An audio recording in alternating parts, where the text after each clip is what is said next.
March 1998. On a windward ridge above the Banks Peninsula in New Zealand's South Island, a field naturalist named Ross Kelford stood on 340 hectares of hillside, the color of ash, bare for 80 years, and told the planting crew to put their spades down and walk away. Before we go up onto that ridge with him, if stories like this are your thing, subscribe. There are more of these comeback stories than you'd believe. 80 years. That's how long they'd been trying to force life back onto that slope. And Kelford's fix, after all of it, was to stop trying. What happened next is the part scientists still argue about. Hold on to that, because you need the numbers first. For 8 decades, crews had come up here to replant this ridge. They fenced it. They fertilized it. They pushed young seedlings into ground that had nothing left to give. And across all of it, the survival rate on the exposed ridge sat under 4%. 4%. 96 out of every 100 seedlings died, standing up, gone, before they were knee-high. The wind came off the sea and flattened the tussock and killed everything young the moment it dared to grow tall enough to be seen. Think about that failure. A whole government scheme, decades of it, beaten by wind on a bare hill. So when Kelford climbed up there in that autumn and looked at the ash-grey ground, he did the one thing every crew before him had been forbidden to do. He left the thorns alone. All across that slope grew low, tangled domes of mataguri, a spiny native scrub, mean and stubborn, the kind of plant every planting manual said to rip out before you began. It snagged your clothes. It drew blood. Everyone on that hill called it the enemy. Picture that plant everyone called the enemy. Now hold that thought because it saved them. Kelford didn't cut it. He didn't burn it. He looked at those thorn bushes the rest of the world wanted gone, and he decided they were exactly what the hillside needed. And then he told the crew to leave, and he waited for the birds to do the planting. I'm Peter, and this is the full story of the bare hillside that healed itself the moment a botanist left the thorns alone. So walk with me for a while, up onto that dead ridge, into the wind, where nothing had grown taller than your ankle in a human lifetime. We're going to stand in that ash-colored ground together and figure out what one man saw that 80 years of experts didn't. We'll meet the spiny scrub everyone wanted torn out of the earth, and we'll unpack the quiet mechanism underneath it, the thing that beat every replanting scheme ever funded, without a single spade going into the ground. Because here's what nobody up there understood yet. Mataguri isn't just a weed clinging to a hill. It's an engineer. That's the heart of this whole story, so let it settle. Most people look at a thorn bush and see a nuisance, something to clear, but that low, brutal little plant does something to the ground around it that no crew with a truck of seedlings ever could. It changes the wind. It changes the soil. It builds shelter where there was none. And slowly, patiently, it grows the very forest that will one day rise up and shade it out and bury it. The plant they wanted dead was the mother of the forest to come.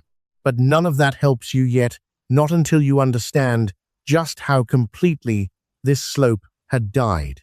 And to see that, you have to go back to the exact fire that started it. Because before the thorns, before Kelford, before any of it, there was one burn in 1918 that stripped this ridge right down to the bare bone of the rock. It began with sheep. From the 1880s, settlers came up onto the Banks Peninsula and did what settlers everywhere did with a green hillside. They cut it down. The native podocarp forest that had held that slope for thousands of years, tall totara, matai, the deep old canopy came down for pasture, tree by tree, until the ridge was open ground, and the flocks moved in. Open ground holds soil badly. And then, in 1918, the fire came. The 1918 burn didn't just clear the last of the scrub, it stripped the topsoil clean off. right down to bedrock, and left the ridge the color of bone. Everything that had taken millennia to build the leaf litter, the fungal threads, the fed and living earth, went up in a single season and blew away on the wind. And then people spent 80 years trying to put it back. This is the part that hurts, because they tried hard, and they tried with everything they had.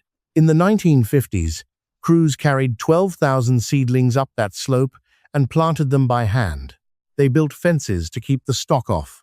They spread fertilizer, bag after bag, to feed the dead ground.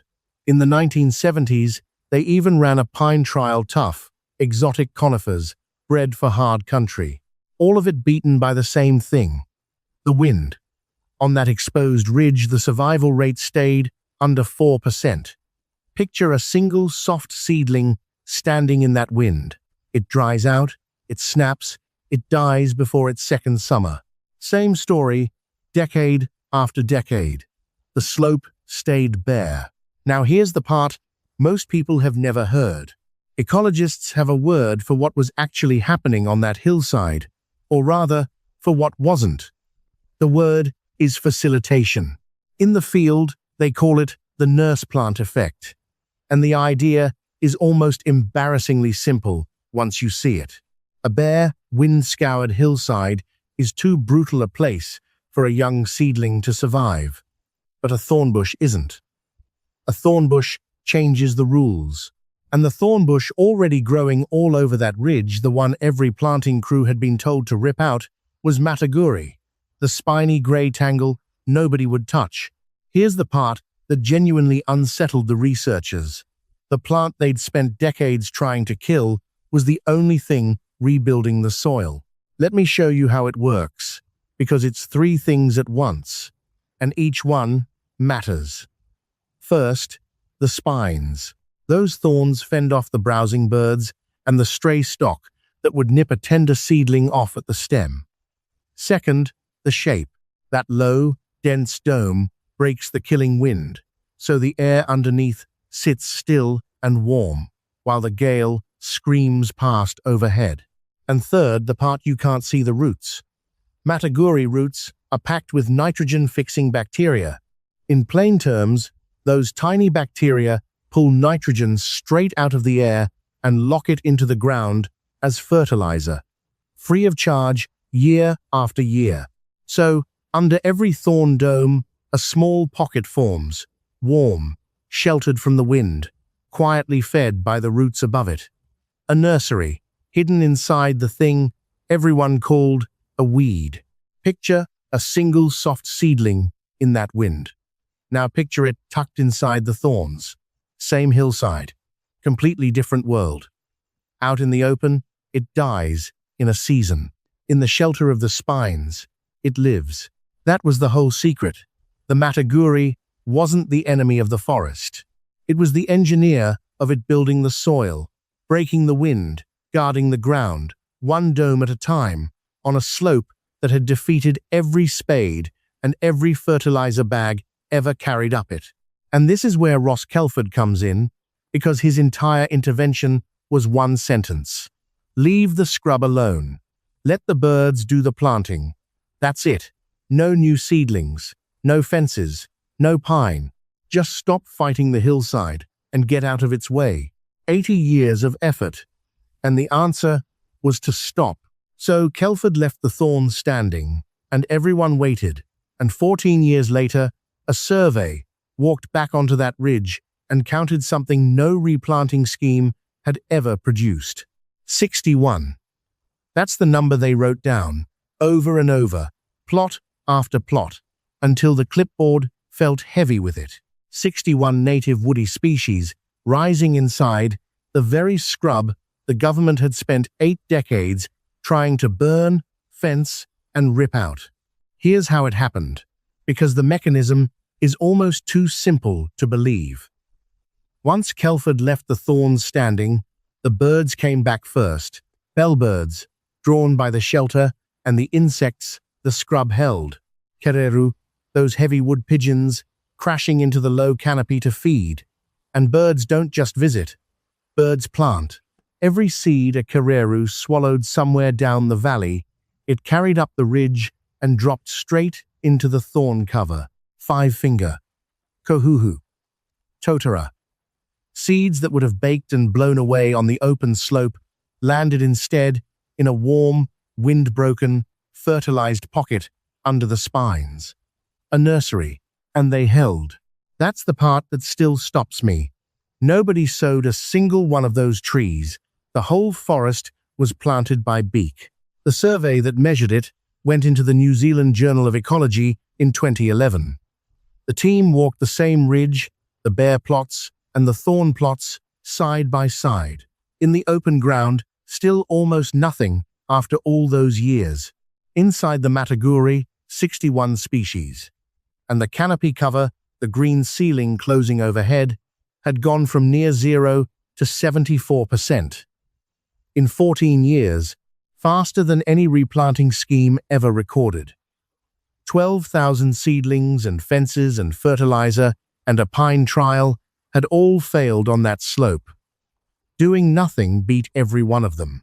So picture the ridge now, in a time-lapse, the ash-grey scar you met at the start, the one Kelford stood on with the wind tearing at him, then green stitching up through the thorns, then a young forest, closing, breathing, alive.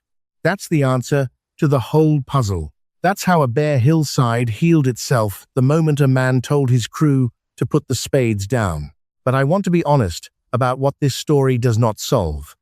Because it isn't magic, and it isn't a rule you can stamp on every ruined slope on Earth.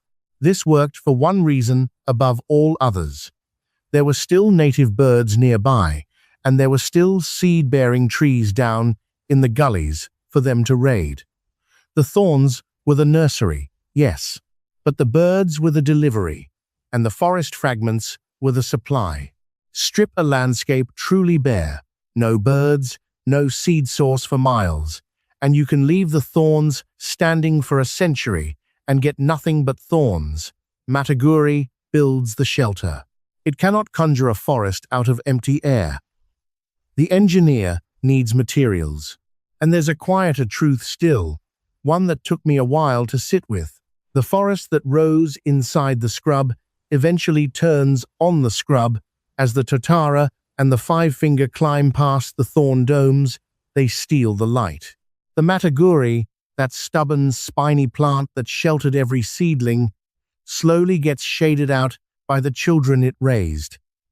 The nurse dies, so the forest can stand. There's something almost unbearably gentle about that. It does its whole life's work in the dark, beneath the canopy it made, and then it lets go. But a name outlasted it. The Ngai Tahu, the people of that South Island coast, had an old word for the scrub long before any settler called it a nuisance. Tumatakuru, and walk that country today, and you'll find a gully still carrying it, signposted, spoken, alive on the map. A name for the spiny thing everyone wanted gone. A name that turned out to mean the mother of the whole valley. The thorns were never the enemy. They were the medicine. And the man who understood that, Ross Kelford, did the hardest thing a person who loves a wounded place can do. He stood on that ash-colored ridge, 80 years of failure at his back, and he chose to trust the plant everyone hated and get out of its way. The forest that grew is his monument. He just had the humility not to plant it himself. If a story like this moved you, tell me in the comments, and subscribe. There are more of these comeback stories than you'd believe. Landscapes we wrote off as dead, quietly rebuilding themselves the second we stop fighting them. There are so many more of them out there. Thanks for watching.